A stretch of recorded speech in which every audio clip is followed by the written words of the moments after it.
Bom dia com propósito. Porções diárias de sabedoria que vão transformar sua vida. Bem-vindos!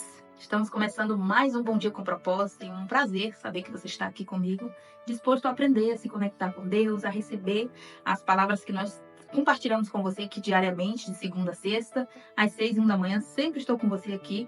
Então, se você não é inscrito nesse canal, já quero te convidar a se inscrever. O canal está crescendo, nós estamos alcançando mais pessoas, a mensagem está chegando e abençoando a vida de mais pessoas. Então, eu quero pedir você que contribua para o crescimento desse canal, compartilhando também o link deste vídeo, para que outras pessoas também venham ter acesso ao conteúdo que nós compartilhamos aqui. Essa semana inteira nós falaremos sobre humildade e orgulho, o vilão e o antídoto. Esses dois que precisam estar bem claros e evidentes na nossa mente sobre o que significam e quais são os seus sinais, os seus sintomas, para que a gente consiga perceber, observar na nossa própria vida e na vida das pessoas que nós amamos, certo? Hoje, em específico, nessa terça-feira, nós vamos falar sobre a forma com que a humildade presente na nossa vida, nas nossas ações, majoritariamente nas nossas ações, né? Não, nem sempre a humildade, aliás, na maioria das vezes não vai ser necessário nós expressarmos humildade com as nossas palavras, afirmando eu sou humilde ou alguma coisa semelhante, porque as nossas próprias ações falarão por nós mesmos. Então, o quanto que a humildade abre portas. E nós vamos conhecer uma história bíblica hoje de uma pessoa em especial no Antigo Testamento que passou por um momento muito difícil da sua vida e que precisou mergulhar nas profundezas da humildade, expressando a humildade com a sua bravura, com a sua resiliência, com a sua coragem e com a sua obediência, principalmente. Porque a humildade, de uma certa forma, ela está ligada com a obediência também, né? Porque se eu tenho a Deus, se eu obedeço a Deus, certamente meu coração será apresentado diante de Deus de maneira humilde, certo? Então, eu quero convidar você nesse momento a abrir sua Bíblia aí, se você tiver imposta a sua Bíblia física ou online, abrir sua Bíblia aí no livro de Ruth, que é um livro curtíssimo, uma história curta, que está aí depois de Juízes, bem no início, um pouco da Bíblia. Nós temos aí o Pentateuco, né? Gênesis, Êxodo, Levítico, Números, Deuteronômio, vem depois Juízes, e nós, Josué, Juízes, nós encontramos então o livro de Ruth. Nós vamos ler no capítulo 2, versículo 11 e 12. Ruth, capítulo 2, versículo 11 e 12, se você puder abrir comigo. Eu vou estar lendo hoje na Nova Versão Internacional, a linguagem que eu mais uso aqui, que é bem simplificada, para nós entendermos sobre essa questão de como assim as minhas ações com humildade vai abrir porta. Eu imagino que se você tem dado lugar, se você tem permitido que a humildade entre no seu coração, se você tem expressado gestos de humildade, eu tenho certeza que tem alguém te observando, e eu tenho certeza que você já teve acesso a oportunidades, a lugares e a pessoas em razão da sua humildade. Também eu vou trazer uma clareza, uma explicação sobre o que seria humildade, que às vezes é confundida com miséria, com pobreza e coisas semelhantes. Então vamos ler Ruth 2:11, que vai dizer: Boaz respondeu: Contaram-me tudo o que você tem feito para sua sogra, depois que você perdeu o seu marido. Como deixou seu pai, sua mãe e sua terra natal para viver com um povo que você não conhecia bem. Versículo 12.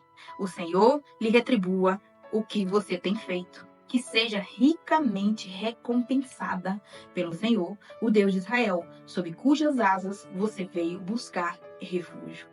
Faça uma pausa aqui para explicar o contexto do que está acontecendo, um diálogo entre Ruth e Boaz, o seu futuro marido, aqui nesse capítulo aqui ainda seria seu futuro marido.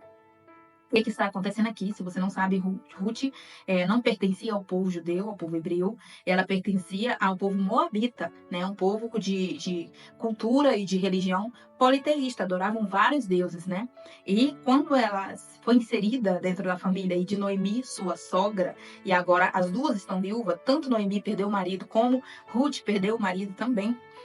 A ordenança, a instrução de Ruth para ela foi: minha filha, volte lá para o seu povo, volte lá para sua terra natal, volte lá para os seus pais.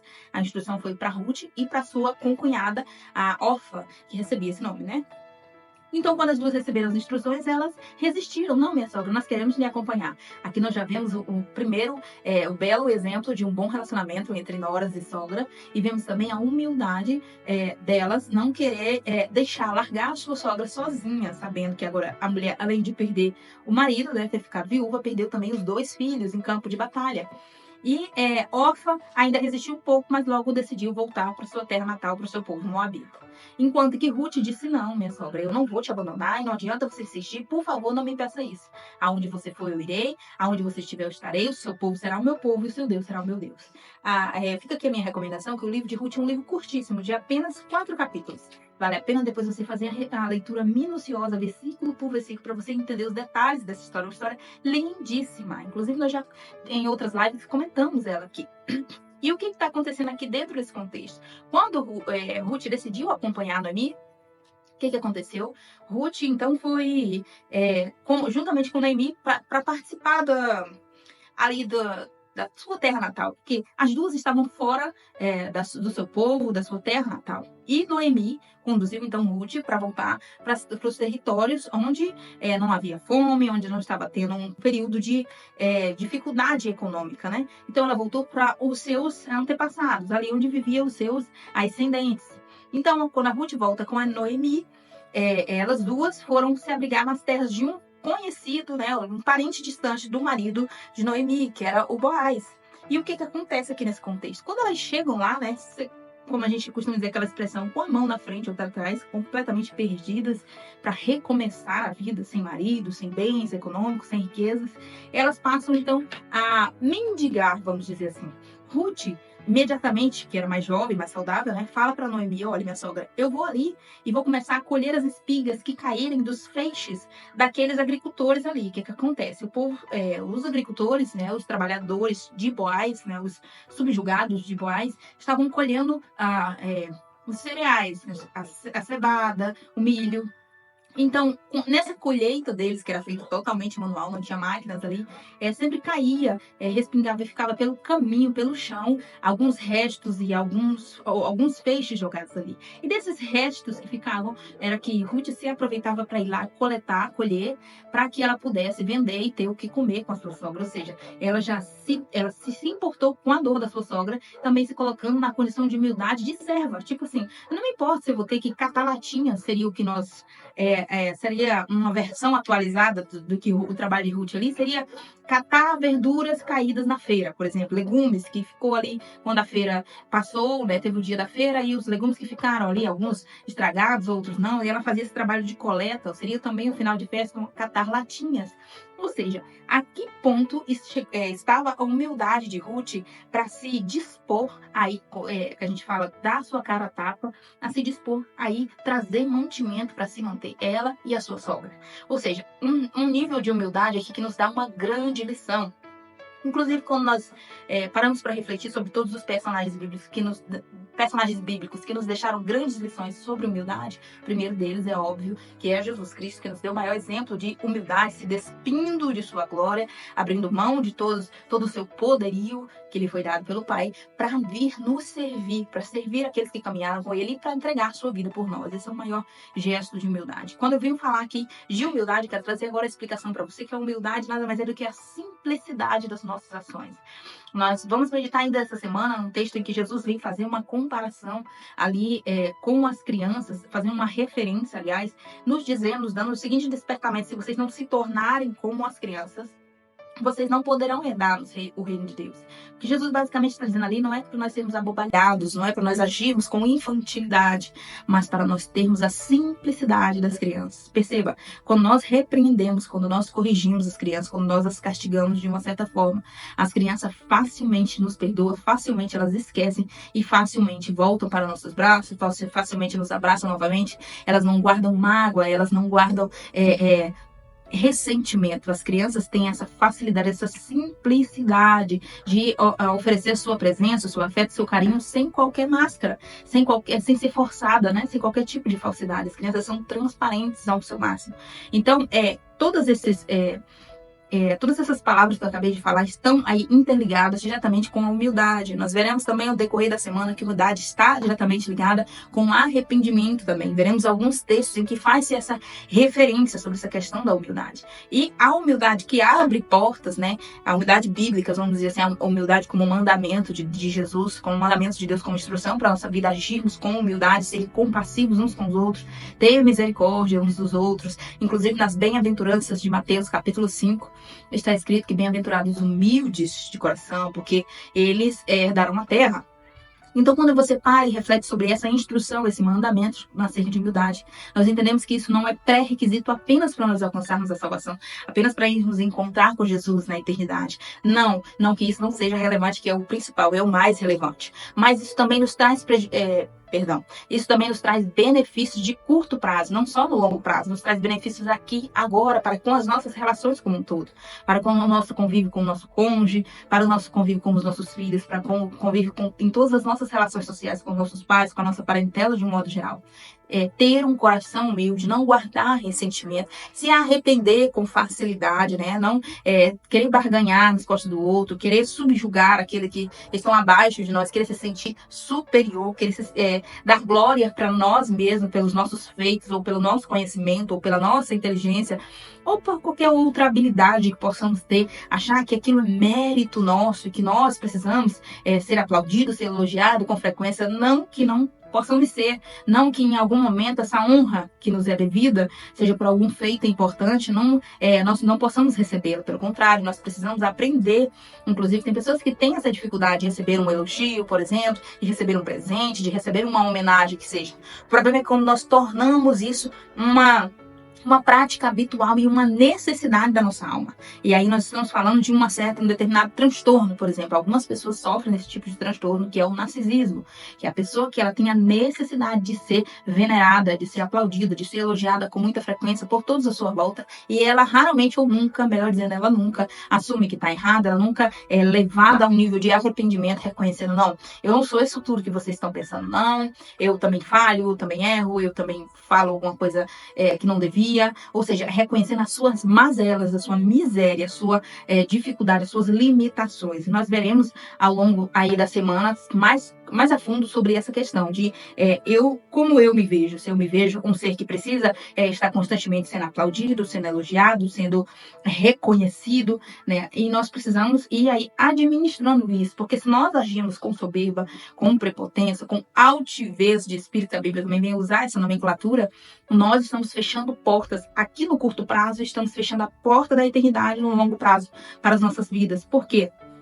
Porque em todo o texto bíblico, aí do início ao fim, de Gênesis e Apocalipse, nós vamos encontrar referências nesse sentido, de nos humilharmos perante a presença de Deus, reconhecendo que somente Ele é digno de toda glória, de todo louvor e de toda adoração. Inclusive, há textos que vêm nos dizer que Deus, ele não divide a sua glória com ninguém, a glória que é devida a Deus. Então, assim, se eu tenho algum motivo para me gloriar, como disse Paulo, eu me gloriarei no Senhor, porque se alguma coisa boa que há em mim, isso advém de Deus, essa coisa, esse sentimento bom, esse ser compassivo, ser misericordioso, ou ter alguma habilidade importante que me possa destacar entre outras pessoas, isso me foi dado pelo Senhor. Isso é mérito do próprio Deus, porque eu sou obra dele, então é obra do Criador e que está aí dando frutos, entendeu? Então, mais importante na nossa vida, nós nos atentarmos para a questão da humildade, porque ela nos trará benefícios de curto, médio e longo prazo. Então, humildade abre posse, e nós acabamos de comprovar isso aqui no livro de Ruth. Se você não conhece a história toda, vale a pena você dar uma passadinha aqui pelo livro de Ruth e meditar e entender. Porque o que acontece aqui? Depois desse período que Ruth se submeteu, se humilhou e disse, não, eu vou fazer a minha parte, eu vou seguir a minha sogra, eu vou dar apoio moral, apoio psicológico, apoio emocional e apoio econômico para minha sogra, depois dela ter se disposto a servir, né, a primeiro dar, sem esperar nada em troca. Claro, ela não estava ali meio que tentando barganhar da sogra em momento algum. Inclusive, lá no final da história, já estou dando aí spoiler, lá no final da história vem dizer que Ruth se casa com Boaz, tem um filho com ele, e esse filho, quando Noemi toma esse filho nos braços, que no caso é o neto dela, ela sente o sentimento de completude, de preenchimento da sua dor, do seu luto. Ela sente que aquele bebê é dela, ele pertence a ela. E aí não há maldade, não é questão de inveja, porque a nora se casou novamente, teve filho, não. Era um sentimento de amizade. Olha, amiga, nós fizemos um bom trabalho. Você, como minha nora, me ajudou, foi compassiva comigo, foi humilde, me acolheu, e agora você está me presenteando com esse neto, que na verdade nem era neto dela de sangue, né? Mas era um neto considerável, porque ela tinha a sua nora como filha. E quando Noemi pega esse bebê no colo, as próprias amigas ali festejando a chegada dessa criança, dizem, olha Noemi, parece que ele é seu filho, porque aprove ao Senhor colher, Noemi e Ruth colher os frutos daquilo que elas mesmas semearam. Entende o poder das portas que se foi aberta através do gesto de humildade de Ruth e através da colaboração, da cooperação de Noemi, que foi meio que a mentora de Ruth. Consegue perceber o quanto que isso nos traz benefícios para nossas vidas de um modo geral. Então, sempre que você tiver a oportunidade do amanhecer ao anoitecer, haja com humildade. Pense na dor do outro, se coloque no lugar dele. Claro que eu estou falando aqui de empatia, mas é um gesto de humildade quando você prioriza o outro em determinadas situações onde você sabe que não vai fazer diferença na sua vida. Se eu posso fazer o bem, por que eu farei o mal? Se eu posso, se está ao meu alcance, se está aí eu estou a um passo de poder fazer o bem. Isso vai acrescentar, isso vai somar para a minha vida. Se eu posso aplaudir o sucesso do outro, que também é um gesto de humildade, por que eu vou sabotá-lo? Por que eu vou dizer que ele agiu com fraude? Por que eu vou difamá-lo? Por que eu vou dizer que está errado esse sucesso dele, que tem alguma coisa por trás? Por que eu vou agir com inveja se eu posso agir com humildade? Gente, e humildade não é uma coisa só que se herda, porque meus pais foram humildes e eu também vou ser humilde. Não é uma coisa genética, se herda, é algo que vai sendo construído dentro de você, uma obra poderosa do Espírito Santo. Tem pessoas que têm conflitos internos, conflitos emocionais, traumas, limitações, problemas com rejeição, com abandono, entre outras coisas, que essas pessoas vão desenvolver sentimentos ruins, sentimentos de inveja, raiva porque o outro é feliz, porque o outro tem uma família feliz e ele não. Vai se desenvolver outros sentimentos, outros conflitos de competição, que seja, e vai acabar abandonando a humildade, vai acabar querendo sempre para si reconhecimento, aplausos, atenção, entre outras coisas. Inclusive, ao decorrer da semana, amanhã mesmo, nós estaremos falando sobre orgulho. Eu vou falar para você alguns frutos do orgulho que talvez você nem imaginava que fazia parte, nem imaginava que estava interligado diretamente com o orgulho. E são coisas que nós manifestamos quando o nosso coração está tomado pelo orgulho e a gente nem percebe, a gente nem vê. Nós temos essa tendência, às vezes, ver no outro, porque ele tem um coração duro, não perdoa fácil, ele é orgulhoso. Mas e nas nossas ações, e nos nossos gestos, e nas nossas palavras, e no nosso discurso, e no nosso dia a dia, e nos nossos relacionamentos? Então, assim, a minha régua, ela não tem que estar apontada para medir sempre o avanço do outro, o retrocesso do outro. Ela tem que estar apontada para mim. Eu tenho que estar me medindo. Será que hoje eu estou sendo uma pessoa melhor do que eu fui ontem? E eu tenho que estar nessa constante competição comigo mesmo. Amanhã eu quero muito ser uma pessoa melhor do que eu fui hoje. E eu estar nessa constante, permanecendo no Senhor, como diz o próprio Jesus em João 15, permanecendo em Deus para crescer, para que a obra redentora de Cristo se complete em mim. Eu tenho que ter essa consciência, eu tenho que querer isso, eu tenho que sentir essa necessidade de fazer parte desse plano divino para a minha vida, que é eu abandonar as obras da minha carne, eu abandonar minhas vontades internas, minhas paixões, como nós lemos ontem no livro de Tiago, capítulo 4, esse conflito, eu preciso permitir, eu preciso dar autorização e preciso fazer o meu papel, a minha parte, para que o Espírito vença a carne. Como nós já falamos antes, o Espírito vence a carne quando eu alimento mais ele e menos a carne. Conseguiu entender? Espero que essa palavra tenha falado com você. A ideia aqui era transmitir para você a importância da humildade para nós vivermos os nossos dias de forma mais leve, nas nossas relações, não nos arrependermos do bem que fazemos. Nunca diga, ai, que ódio porque eu fiz isso pela pessoa, ai, que raiva porque eu ajudei tal pessoa, ai, que raiva de mim porque eu tive um coração muito bom. Nunca diga essas frases, não diga, porque se você fez e fez de coração limpo, de coração aberto, de boa fé, de boa intenção, Deus viu e nada fica impune. Deus é um Deus de detalhe, essas coisas ele não deixa passar batido, essas coisas ele não faz de conta que não vê, ele faz questão de ver o bem que fazemos. Se fizemos de todo o coração, com certeza seremos recompensados, certo? Exemplo aqui de Ruth, foi recompensada, ainda pôde desfrutar de todos os benefícios de ser agora mulher de um homem bem economicamente como Boaz, e ainda ter dado um neto aí para Noemi e eles compartilharem, cearem com frequência aí entre família. Certo? Então vamos orar. Eu quero convidar você a colocar aqui no chat, nos comentários, seu pedido de oração. Eu quero orar pela sua vida nessa terça-feira. Meio que parece que estamos com a terça cara de segunda, mas vai ser uma bênção hoje, o seu dia de trabalho, a sua rotina como um todo. Vamos orar por você. Senhor Deus Todo-Poderoso que está no céu, em nome de Jesus, seu Filho. Mais uma vez nós entramos em oração. Nesse momento, apresentando o Senhor nossas vidas, apresentando o Senhor nossa casa, apresentando o Senhor nossa família. Ó Deus, em nome de Jesus, nós pedimos nesse momento que atenta para a nossa oração, atenta para o nosso clamor. Toma a nossa vida nas tuas mãos. Esse assunto tão importante que o Senhor colocou no nosso coração para nós aprendermos, para nós desenvolvermos essa semana. Em nome de Jesus, eu peço ao Pai querido que o Senhor venha permitir que venha entrar no nosso coração, o Senhor venha enraizar isso no no nosso coração. E como diz Davi, escondi a tua palavra no meu coração para não pecar contra ti. Nos ajuda a viver aquilo que temos aprendido, temos recebido do Senhor, colocar em prática. E quando o orgulho vier, e quando a altivez vier, a vaidade vier, a soberba vier, a ira vier, nós possamos vencê-los pelo nome de Jesus, alimentando mais o nosso espírito e menos ainda a nossa carne. Para que, Senhor, nós possamos, meu Pai, dar lugar à humildade do Senhor Jesus, aos meus frutos do Espírito no nosso coração.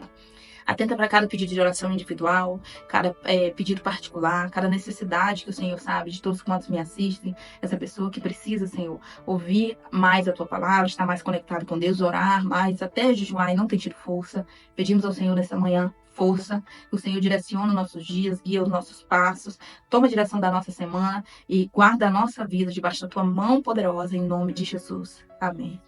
Você corou comigo, Deus abençoe sua vida de uma forma especial. Não se esqueça, humildade não tem nada a ver com miséria, não tem nada a ver com pobreza. Tem muitas pessoas que são pobres, paupérrimas, e são soberbas, e são altivas, e são vaidosas, e são arrogantes. E tem muita gente que é milionária e nos dá uma lição, uma aula de humildade. Então, essas duas coisas precisam ser bem entendidas, bem interpretadas, bem separadas, tá bom? Amanhã nós vamos conversar muito mais sobre isso e sobre outros temas, sobre outros assuntos, dentro desse contexto de humildade versus orgulho. Eu espero você aqui amanhã, às 6h01 da manhã.